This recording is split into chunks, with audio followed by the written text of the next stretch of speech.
이슈뿐 아니라 숨겨진 이야기까지 좀 더 나은 세상을 위해 샅샅이 파헤치겠습니다. 안녕하십니까, 윤석권입니다. 오는 8월부터 심야와 공휴일에 제공하는 활동보조의 시간당 금액이 인상됩니다. 보건복지부는 지난 5일 홈페이지를 통해 장애인활동 활동 지원 급여 비용 등에 관한 고시 개정안을 행정 예고했는데요. 개정안에 따르면 현재 심야나 공휴일에 제공하는 활동보조의 시간당 금액 1,260원을 8월부터는 2,570원 인상해서 12,830원으로 지급하게 됩니다. 또한 기본급여와 추가급여도 각각 인상하도록 했는데요. 문제는 자부담에 대해서도 함께 인상한다는 것입니다.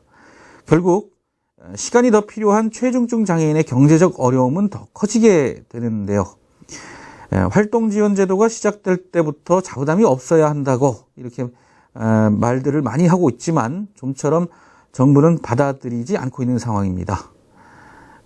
장애인의 자립생활을 할 수 있도록 만들어진 활동지원제도, 자부담 폭탄을 맞을 수도 있는 것이 지금의 현실입니다.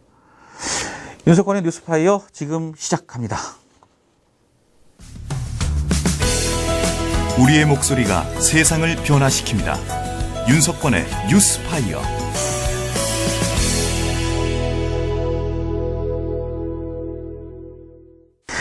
장애계의 이슈 헤드라인부터 장판의 숨은 헤드라인까지 여러분들께 낱낱이 전해드리는 장판 포커스 시간입니다. 지난 7월 3일 경기도 의정부시에서 장애인 박진영 씨가 장애 등급 재판정을 통해 등급 외 판정을 받고 비관 자살하는 안타까운 일이 있었습니다. 고 박진영 씨는 5살 때부터 간질장애로 지금까지 꾸준히 약을 복용해 왔고요. 4년 전부터는 기초생활수급비로 근근히 생계를 유지하고 있었는데요. 지난 2010년 장애 등급 재판정을 통해 기존 3급에서 4급으로 등급이 하락했고, 이마저도 올해 있었던 장애 등급 재판정에서는 등급 외 판정을 받게 됐다고 합니다. 등급 외 판정을 받은 박 씨는 수급권 박탈 위기에 처하자 결국 지난 3일 동주민센터를 찾아가 유서를 내민 후 흉기로 가슴을 찔러 자살을 선택한 것입니다. 박 씨의 유서에는 국민연금공단의 잘못된 판정과 이 관행에 대한 분노로 가득 차 있었다고 하는데요. 이 장애인 등급제를 두고 이같이 안타까운 일이 발생한 건 이번만이 아니죠. 고 박진영 씨 죽음과 관련해 장애인 등급제에 대한 이야기를 이번 장판 포커스에서 이야기해 보도록 하겠습니다. 경기장애인차별철폐연대 이영숙 대표님 연결하겠습니다. 안녕하세요, 이영숙 대표님. 네, 안녕하세요. 네, 지난 3일 박진영 씨 죽음은 모두를 참 안타깝게 했는데요. 이번 사건을 두고 박진영 씨 죽음이 개인의 자살이 아닌 의무적 장애 등급 재판적 조치에 따른 희생이다. 이런 말이 있습니다. 장애 등급을 받지 못했는데 그럼 바로 수급자에서 탈락 대상이 되는 거였는지 이게 또 궁금하고요. 현재 국민연금공단에서 하고 있는 장애 판정 기준과 그에 따른 기초생활 수급 자격에 대해서 대표님 설명 좀 부탁드리겠습니다. 네. 아까 우리 사회자님 말씀하신 것처럼 이게 자살이 아니라 사회적 차별로 저희는 규명을 하고 있습니다. 예. 현재 기초생활 수급권자가 되려면 근로능력이 없어야 되거든요. 그러면 최소한 근로능력을 없다는 것을 확인하려면은 장애인이 되든지 장애 등록이 되든지 아니면 근로능력 이걸 받아야 돼요. 의사 판정을 받아야 되는데 우리 진영 씨 같은 경우는 어릴 때 8살 때부터 간질 장애로 인해서 실질적으로 정상적인 학교 생활도 못 다녔어요. 공교육도요. 그래서 장애 때문에, 간질 때문에 그렇습니까? 그렇죠. 네. 간질 때문에. 네. 그래서 초등학교 졸업하고 중학교 진학을 못했습니다. 왜냐면 학교에서도 수시로 쓰러지고 그러는 바람에 못해서 일상적인 사회활동 못했습니다. 그 이후로. 그렇게 하고 아버지가 돌아가시고 아버지가 둘이 살다가 아버지가 돌아가시고 이제는 형제들이나 누나들한테 이제는 더 이상 짐이 되지 않고자 해서 4년 전에 장애 등을 받았는데 간질장애의 특성상 3년에 한 번씩 장애 재판정을 받아요. 그랬는데 10년도에 받고 이제 올해 재판정 기간이어서 받았는데 우리 진정 씨 같은 경우는 의사의 이제 진단이 있습니다. 예, 그렇게 가서 보면은 뭐, 한 달에 뭐 몇 번 간질 그 발병이 있었는지 뭐 그런, 예, 검사를 받나 보더라고요. 예, 거기서 의사가 그 검사한 결과로, 예, 진영 씨의 간질이 많이 호전됐다는, 예, 결과를 냈습니다. 근데 사실은 병이 호전된 게 아니라, 예, 몇십 년 동안 35년 이상 간질장애 앓다 보니 본인이 그 간질장애 그 조절 능력이 생긴 거였어요. 예. 그러니까 만약에 우리가 순간 이제, 그러니까 저희가 말하면 그 방어 능력이 생긴 거지요. 그러다 보니까 그 발병이 좀 현저히 좀 줄어들었다 해요. 결과적으로.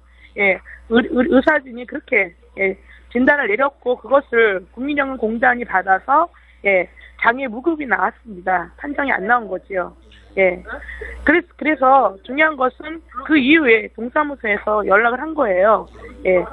예, 우리 진영 씨는, 예, 장애가 무급이니, 예, 근로능력자로, 예, 우리나라에 39세면 근로능력자거든요. 예, 근로능력자이니까, 예, 기초생활수급권자가 떨어집니다. 그래서 기간 내에, 예, 이의신청 기간 내에, 예, 이의신청을 하시든지, 아니면은 이후에, 예, 수급권 박탈에 대해서 이것을 알리는 의무를 했었던 거지요. 그랬을 때 진영 씨는 생각을 했던 거죠. 당연히 실질적으로, 예, 간질장애가 나은 것도 아니고, 의사가 분명히 평생 약을 먹어야 한다. 지금 먹던 약을 하루도 빠짐없이 먹어야 한다 했고, 실질적으로 청각에도, 예, 청각 한쪽 손상도 있었고, 시각장애도 있었어요. 예, 그럼에도 불구하고 전체 의료기관에서 진료는, 예, 일상생활하는데 무리가 없다는 판단을 내려서 공단에서 그렇게 결과를 낸 결과로, 중요한 것은, 예, 진영 씨는 자기가, 예, 누나나 형들한테, 예, 짐이 되고 싶지 않아서 어떻게든지 수급권을 유지하는 방법, 아니면 수급권이 유지가 안 되면 이후에 나의 생활을 어떻게 해야 될 것인가를, 예, 동사무소나 시청에 계속적으로, 예, 문의를 했었던 겁니다. 근데 그 누구 하나, 예, 병원에 가도, 공단을 가도, 예, 동사무소를 가도, 시청에 비서실에 가서 시장님 만나겠다 하더라도 누구 하나 진영 씨의 말을, 예, 들어준 사람이 없었던 거죠.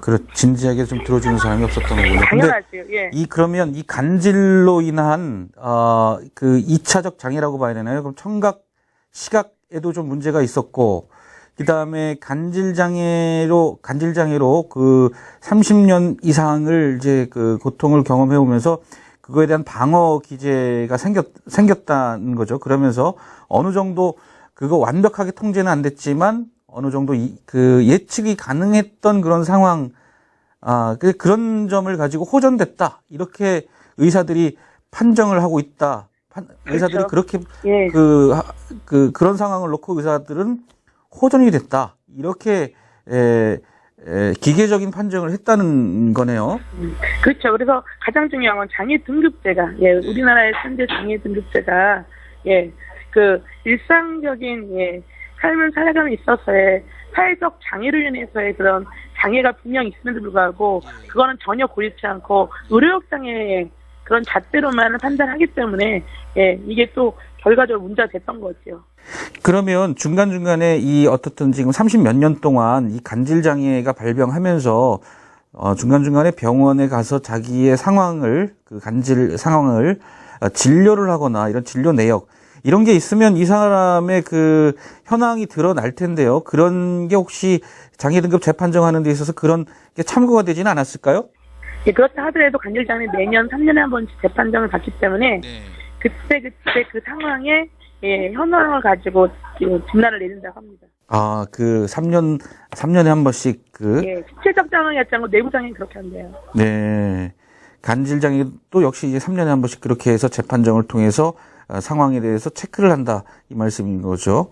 근데 이제 장애 등급이 지금 이렇게 하락이 됐어요. 그럴 경우 이 문제점을 방금 여기저기 시청이나 구청이나 이런 데 다니면서 문제를 제기하고 했다고 하는데 실제로 이런 문제점을 좀 제기하고 이 문제가 해결되는 어떤 창구 그리고 그것이 처리되는 그 과정 결과에 대해서 피드백을 해줄 수 있는 장치 이런 게 없습니까? 현재적으로는, 예, 의사가 진료한 결과로 연금공단에서 심사를 하고 있고요. 네. 아마도 진영 씨 같은 경우는 아마 조건부 수급자가 될 거예요. 조건부 수급자요. 네. 예, 조건부 수급자. 예, 근로능력은 있는 이거 예, 근로능력이 없다는 걸 인정할 수 없는 방법은 없어요. 현재는요. 예. 그렇기 때문에 조건부 수급자가 돼서 자활이나 공공근로 해야 되는데 실질적으로 진영 씨의 부담감은 그거였던 거예요. 일상적인 사회적 생활을 할 수 없는데 자기가 언제 어느 때 그렇죠. 간질로 인해서 그렇죠. 고통을 받는 거에 대해서 두려움이 있는 상황에서 그렇죠. 그런 그 조건부 수급자에 대한 것도 되게 부담이 됐던 거죠. 예. 그래서 유서에서 보는 것처럼 자기보다 더한 장애를 가진 사람도 충분히 수급권에서 탈락도 안 되고 한 번 받으면은 다시는 받지도 않는 이런 그 불공정한 이 등급에 대해서 자기는 매우 싫다, 평등한 사회가 되고 싶다고 되었으면 좋겠다 하는데 중요한 것은 이게 불공정한 문제가 아니라 우리나라에서 장애 등급이 있다는 게 문제인 거죠. 예. 그 지난 6일 그 오전에 그 보건복지부 앞에서 이 전국 장애인 차별철폐연대하고 경기 차별철폐연대 그리고 장애 등급 폐지, 부양문제 폐지 공동행동이 긴급 기자회견을 갖고 이 박진영 씨 죽음과 관련해 장관의 사과와 대책 마련을 촉구하셨는데요. 촉구하신 주요 내용은 어떤 것이었나요? 물론 공개적으로 보건복지부 장관이 진영 씨의 죽음에 대해서 공개적 사과를 요구했고요. 또한 장애 등급제 폐지하고 권리보장법 제정에 대한 것을 또 얘기를 했습니다. 또 하나는 이번에 지금 기초법이 개정이 되고 있지 않습니까? 개별 서비스로 그거에 대해서 저희는 지금 문제가 많다고 하는 거죠. 실질적으로 올해 그 3년에 한 번씩 돌아오는 기초 수급권 지표가 올해 다시 확정되는데 거기에 많은 문제점들이 있습니다. 그래서 그거에 대한 답변을 달라고 저희 요구를 했습니다. 예. 지금 장애인 등급 폐지를 요구하셨다고 했는데요. 현 정부도 2017년도에는 장애인 등급제를 전면 폐지하겠다고 이렇게 밝혔잖아요. 근데 지금 장애인 차별철폐연대도 꾸준하게 이것이 이제 장애인들에게 있어서는 낙인이다. 그래서 등급제 폐지를 주장하는 목소리를 그동안 꾸준히 내오셨어요. 그런데 이 장애인 등급제를 폐지해야 하는 이유, 단순히 이게 낙인이다. 이런 걸 떠나서 실제로 이거를 어떻든 폐지하는 이유에 대해서 좀 다시 한번 좀 설명을 좀 해주시겠습니까? 이게 사실 많이 궁금해들 하시는 분들이 많으세요. 사실 이 등급제 때문에 어떻든 장애인 복지 관련한 예산들이 이 등급제로 인해서 이렇게 거기에 따라서 배분이 되고 하는 것 아니겠습니까? 이런 전달 체계로서의 장치 그런 측면도 있는데요. 가장 중요한 건 저희가 크게 두 가지인데 첫째는 장애인의 정체성에 대한 문제가 있는 것이고요. 그거는 이제 저희가 다 누구나 다 공감하는 거. 우리나라에서 소되지 말고는 등급을 매기는 인간은 없습니다. 장애인만 있거든요. 장애 정체성의 문제가 가장 크고요. 두 번째는 우리 사장님 말씀하신 것처럼 전달체계의 문제인데요. 실질적으로 이제 이 안에는 저희가 장애 등급을 나누어서 거기에서 대상자를 잘라가지고 또다시 대상자에게 또 기준을 정해서 이렇게 전달체계로 지금 나누는 이런 아주 예산은 한정된 예산으로 장애인들을 그 안에 껴맞추기, 예산을 껴맞추기 식의 전달체계가 아니라 이제는 지금까지는 시와 동정으로서의 장애인 복지 서비스였다면 이제는 바꾸자는 거죠. 장애인의 권리 보장을 위한 그런 서비스 바꾸자. 그래서 저희는 장애 등급제 폐지와 동시에 장애인 권리 보장법을 제정하자는 겁니다. 권리보장법. 네. 이제 사회복지법 말고 장애인 사회복지법 말고 장애인 권리로서의 보장할 수 있는 장애인 권리보장법 제정을 해서 그 안에 가장 중요한 것은 장애인 소득 보장인 것이죠. 소득 보장. 우리나라에서 2년에 한 번씩 장애인 보건복지부에서 조사를 합니다. 실질적으로 우리나라 사회에서 장애인이 살아가는데 비장애인보다 얼마만큼 비용이 더 드냐면 28만 원이 더 듭니다. 이건 복지부가 발표한 거니까 맞겠죠. 28만 원이 더 들어가는 이 비용에 대해서 지금 현재 우리나라에서는 어디에서도 그걸 보장하지 않고 있습니다. 말하면 장애인 연금 2011년부터 지금 시작하는 장애인 연금 얘기를 하겠지만 실질적으로 장애인 연금도 1, 2급 장애인 대상자를, 예, 거기에 들어간 대상자 1, 2급 장애인만 지금 현재 되어 있는 상태에 거기서도, 예, 소득과 연관해서 지금 지급하고 있습니다. 예, 그렇게 하고 활동보조 서비스 마찬가지지 않습니까? 예, 기준을 미리 정해놓고 대상자 기준 정해내서 그 외의 대상자, 기준 대상자가 되지 않으면은 신청조차도 못하고, 예, 그래서 저희는 장애 등급제 폐지하고, 이제는, 예, 장애인이 이 사회에서 살아가는, 것의 비용과 함께 소득 보장을 좀 하자는 그런 장애인 권리보장법을 제정하자고 지금 얘기하고 있는 것입니다. 예. 근데 반면에 이 장애인 등급제 폐지하면 그나마 받고 있던 복지 혜택을 못 누리게 되는 거 아니냐고 하는 목소리들이 사실 좀 있거든요. 지금 방금 말씀하신 말씀하신 거는 또, 상당히 복잡한 문제를 띠고 있을 것 같은데요. 어떻습니까? 우리 사회자님 볼 때 저희가 복지 혜택 뭐뭐 있을까요? 장애인을 위한 복지 혜택이요. 아주 대표적인 게 이제 없어지긴 했지만 LPG 지원제도 그런 게 있었고요. 그 다음에 그것도 차량을 가진 소유자에 한해서고요. 그렇죠. 그 다음에 우리가 쉽게 알고 있는 지하철 할인. 네네. 예, 그거 국가가 하는 거 복지가 하는 겁니까? 아니지 않습니까? 예, 철도청에서 하는 거고요. 예, 전기요금 감면 혜택. 우리 감면 혜택 서비스는 다 기관에서 기업에서 하는 겁니다. 예, 이제 정부에서 보건복지부에서 하는 것이 활동보조 제도하고요. 연금 하나 시작했습니다. 그것도 우리 장애인들에게 이 사회에서 살아가는 사회적 장애 있는 장애인들이 아니라 의료적 장애를 기준을 잡되고 소득에 비추어서 아주 한정된 예산으로 그러다 보니까 내가 1급이든 2급이면 어떤 급수에 따라 내가 장애에 서비스를 받냐만의 그런 기로에 서 있는 겁니다. 그러다 보니까 가짜 장애인 그런 문제들이 사는 것이고 이것은 오히려 장애계에서 더욱더 이런저런 문제를 만들어내는 그런 사실을 저희가 볼 때는 잔상이라고 저는 보고 있습니다. 이영숙 대표님 오늘 말씀 여기까지 듣도록 하겠습니다. 감사합니다. 감사합니다. 네. 죽는 한이 있어도 국민연금공단이 장애 등급 판정을 하는 데 있어 서류만 보고 결정하는 잘못된 관행을 대법원에서 바로잡아 주시고 대통령께도 부탁드립니다. 방금 읽은 내용은 박진영 씨 유서의 일부분입니다. 박 씨의 죽음이 헛되지 않게 사람답게 살아갈 권리를 주장하는 수많은 장애인의 목소리에 정부가 귀를 기울여 주시길 부탁드립니다. 삼박 고인의 명복을 빕니다. 조금 더 나은 세상을 위한 목소리 윤석권의 뉴스파이어.